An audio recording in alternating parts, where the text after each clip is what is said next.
Grand Theft Auto 5 came out 8 years ago, back in September of 2013, and it still continues to show up in ads during press conferences and the like. It still continues to make top 10 charts in terms of sales. But with all that money, many fans feel as though Rockstar hasn't done enough to bolster Grand Theft Auto 5 with expansions for the single-player campaign. Instead, they have heavily leaned into Grand Theft Auto Online, their big moneymaker, and all the microtransaction stuff there. And that's where they focus their content updates on, because that's what's making them the big fat stacks. But it's frustrated a lot of Grand Theft Auto 5 fans with each new port of Grand Theft Auto 5, which launched on the Xbox 360 and PlayStation 3 before coming to PlayStation 4 and Xbox One, and now it's coming to PlayStation 5 and Xbox Series. They recently showed a new trailer for it, and it's the same old, same old. They're just reselling the same game at full price, and it doesn't look like there's any kind of upgrade path to make matters worse when it's just basically the same game, but utilizing the more powerful hardware. Which is why if you look at this next-gen GTA 5 trailer published back in June of 2020, you'll find a less than ideal likes to dislikes ratio with 136,000 likes and a whopping 192,000 dislikes. But if you thought that was bad, well, the latest trailer that was shown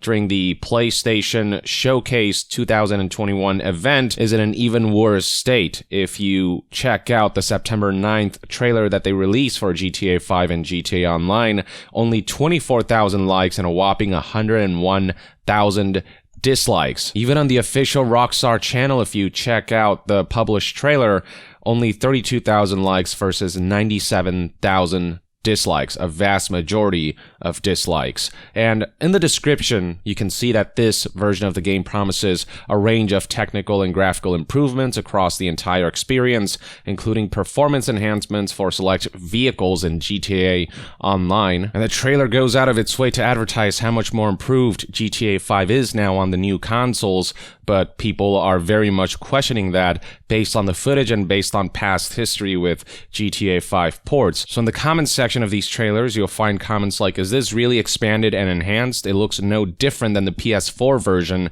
They even show the Deluxos at the end blowing people up, even though a lot of players hate the futuristic vehicles. And then below that, you've got other people saying stuff like, vote with your wallet, do not buy it. It's literally the exact same thing. There is nothing here that wasn't already available in the PC version years ago. Besides the obvious question, why is this even a thing? I think we're overlooking another important question. Why is it going to take 7 months to release the same game? This one's pretty funny. Don't worry, now Rockstar can finally focus on their next big project, GTA 5 for PS6. And here are a few more top comments saying things like, my disappointment is immeasurable and my day is ruined.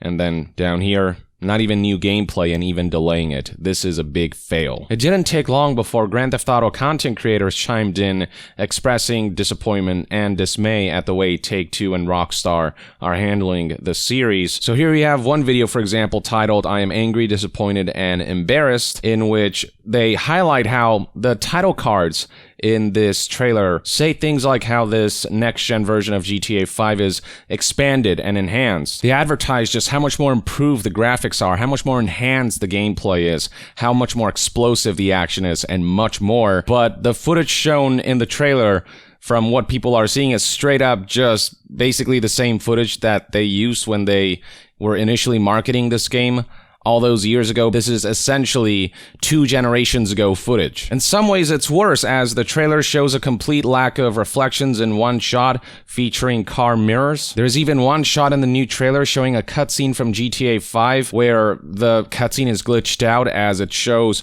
2 chairs stacked on top of each other. License plates for some reason in this trailer were yellow, which definitely isn't normal. Like you can see right here, zooming out, this car has a yellow license plate, this car has a yellow license plate, and I believe, yeah, this car also has a yellow license plate. People don't know why. Here we have another video that gained some traction. The problem with GTA 5 expanded and enhanced. So one of the first things that's brought up is that the footage used in the new trailer, they couldn't even bother to use updated footage. It's 8-year-old footage, essentially, with 8-year-old effects and graphics. It shows none of the supposed enhancements made to graphics in this next generation release. This YouTuber also highlighted the lack of reflections in one of the shots in the trailer. Meanwhile, fan mods are already doing a better job of implementing enhanced screen space reflections. You can see this is the default, and then here we have the modded version. You can see the reflections of the people, of the pedestrians walking by. Ray tracing being a big feature of next-gen graphics, people are baffled that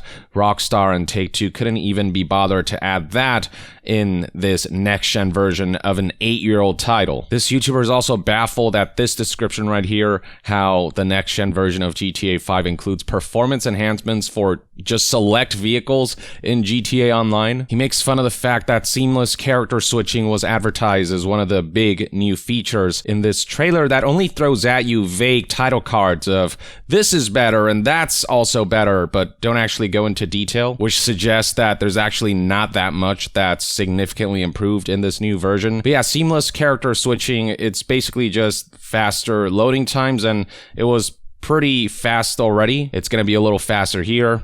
Fine, but is that world-shattering, and is that something that justifies charging full price again? And this is Take-Two we're talking about. I'd be shocked if they actually implemented some kind of free upgrade program from PS4 to PS5. I think it's safe to say they're going to charge full price for the next-gen version without any kind of cross-gen purchase upgrade ability. This is a company that's never been consumer friendly when it comes to cross-gen releases and upgrade paths. And I'll once again highlight the glitch of the 2 chairs stacked on top of each other. This YouTuber actually shows you a side-by-side of what it's supposed to look like, just the 1 chair versus what's in the trailer, a glitched out version with 2 chairs. Like, this is how little they cared with this one. They straight up had bizarre visual elements going on, whether it's yellow license plates or objects colliding and phasing through each other, and they couldn't bother to even check that the old footage that they used was proper. And here's once again an emphasis on all of these title cards, advertising just how much better this version is,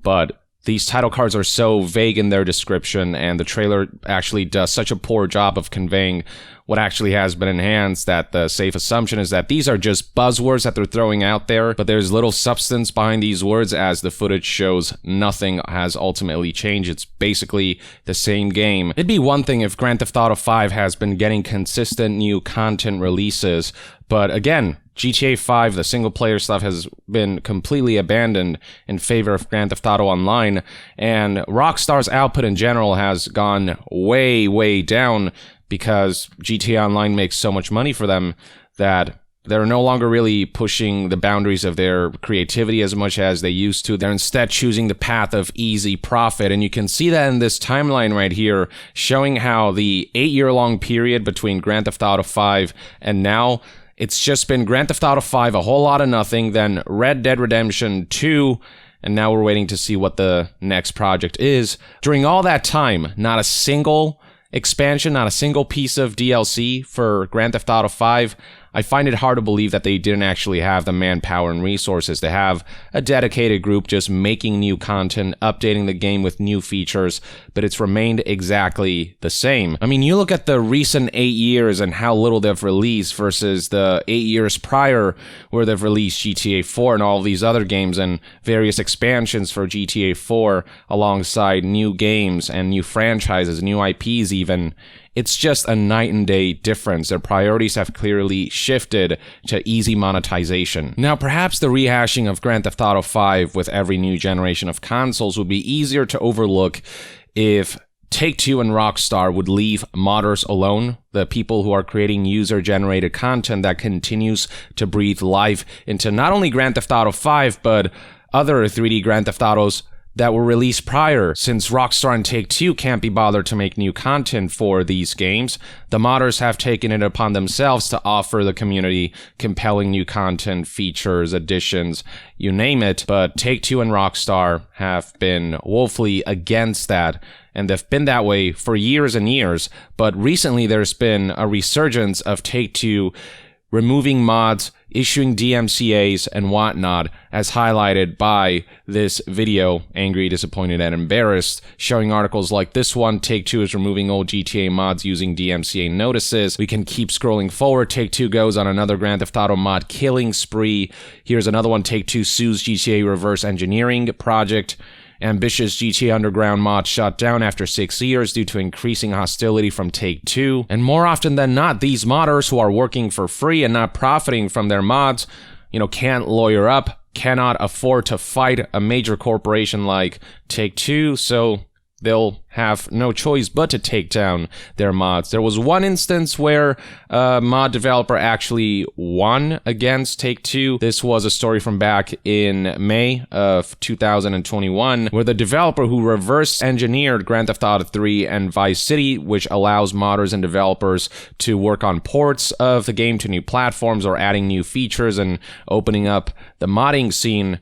This individual was sued by Take-Two, but won because the reverse engineering code that was used was actually unique and wasn't property of Take-Two, so Take-Two couldn't force this modder to take this reverse engineered code down. But in most cases, if you're a modder and Take-Two has its sights on you, the likelihood is that the mod that was being worked on will be shut down. Now, this resurgence of Take-Two taking down mods happened quite recently, and the speculation is that it's because Take-Two and Rockstar are working on releasing a remastered version of the Grand Theft Auto trilogy. So Grand Theft Auto 3, Grand Theft Auto Vice City, and Grand Theft Auto San Andreas. And the mods that Take-Two have specifically been taking down recently are ones that take a Grand Theft Auto game and port it over to a newer Grand Theft Auto's engine, or that take other Grand Theft Auto's maps and compile them in one huge map in one of the Grand Theft Auto games. Stuff like that. Stuff that essentially makes the modders' remastered version of those games better than what Rockstar would output through their own remaster. Bottom line is, Take-Two doesn't want modders to eat into their sales, but the thing is, to use the mods, you have to purchase those games anyway, so it actually benefit Rockstar. Mods extend a game's lifespan. People continue to play San Andreas not only because it is a really good game, but also because of the modding possibilities. People still play Skyrim because of that, a game that's older than GTA 5. And people are still going to buy the remastered trilogy here, the official versions, which are eventually coming to PC. A modding scene for the remastered ports could bolster the sales because people buy it not just for the official experience, but also for all of the user-created content out there. But Take-Two's been adamant about, as the gamer put it, bullying GTA modders and hampering creativity and innovation, which I wholeheartedly agree with. And despite the way Take-Two has been treating modders, they had the audacity back in August to state that they're pretty flexible on removing Grand Theft Auto mods. This post on GTA forums really spotlights what modders have had to go through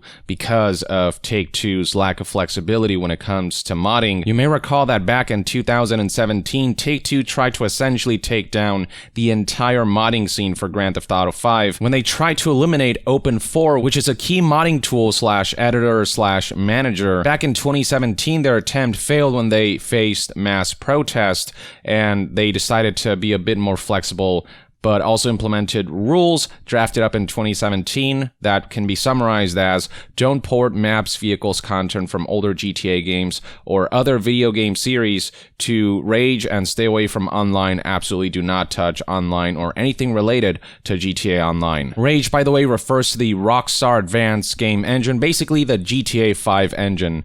The rules that they established were: don't port anything over to the GTA 5 engine, and don't screw around with GTA Online, and we'll be good. So mods of Grand Theft Auto San Andreas, for example, like GTA Underground, they said would be fine. But in 2019, they actually changed the rules and this agreement. It was updated without informing the community. Words were changed to pretty much add in a disclaimer that Take-Two can override any of this, and, well, Take-Two can do whatever they want. Which is exactly what's going on, as mods like GTA Underground, Liberty City, State of Liberty, GTA 5 on San Andreas, Vice Cry, Liberty City Stories PC, Vice City Stories PC, are all being taken down or DMCA'd. Even though these are not mods of GTA 5, but rather older GTA titles. Mods that require people to own copies of those games. This again is beneficial for Rockstar, just as the modding scene has been beneficial for the Elder Scrolls and Fallout series. And speaking of Bethesda, they are allowing projects like Skywind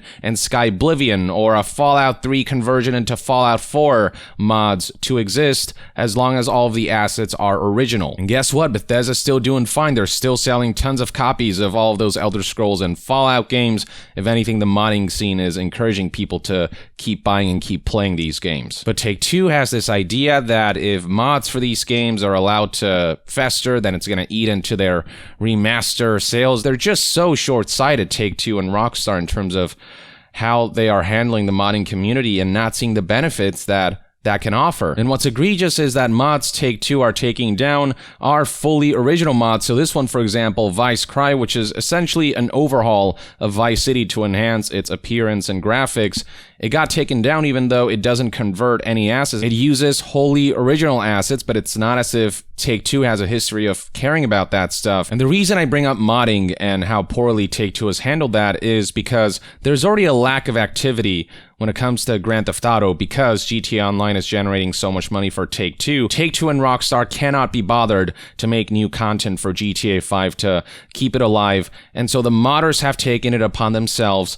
to introduce new content, new features, user-created content that can continue to bolster life into a series that the single-player stuff is going woefully ignored by Take-Two and Rockstar. To go after the modding community like this in such an unreasonable fashion, despite these folks being the people who've kept Rockstar's previous Grand Theft Auto games alive for years and years and continue to breathe life into them, it's just ungrateful, short-sighted, and straight up scummy. But yeah, this is kind of where we're at. The mass dislikes here, the protest going on here, is a reflection of Rockstar and Take-Two's treatment of the modding community alongside their treatment of fans of the single-player Grand Theft Auto campaigns and the lack of updates, content, features, and whatnot. And so yeah, GTA 5 fans are fed up. Either put more effort into updating your games if you're gonna keep reselling them, Rockstar,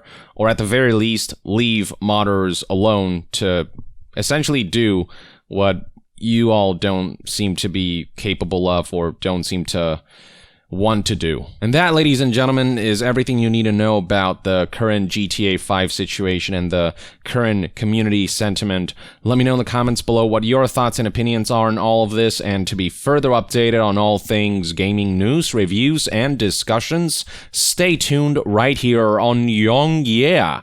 I'll see you guys next time. Young out.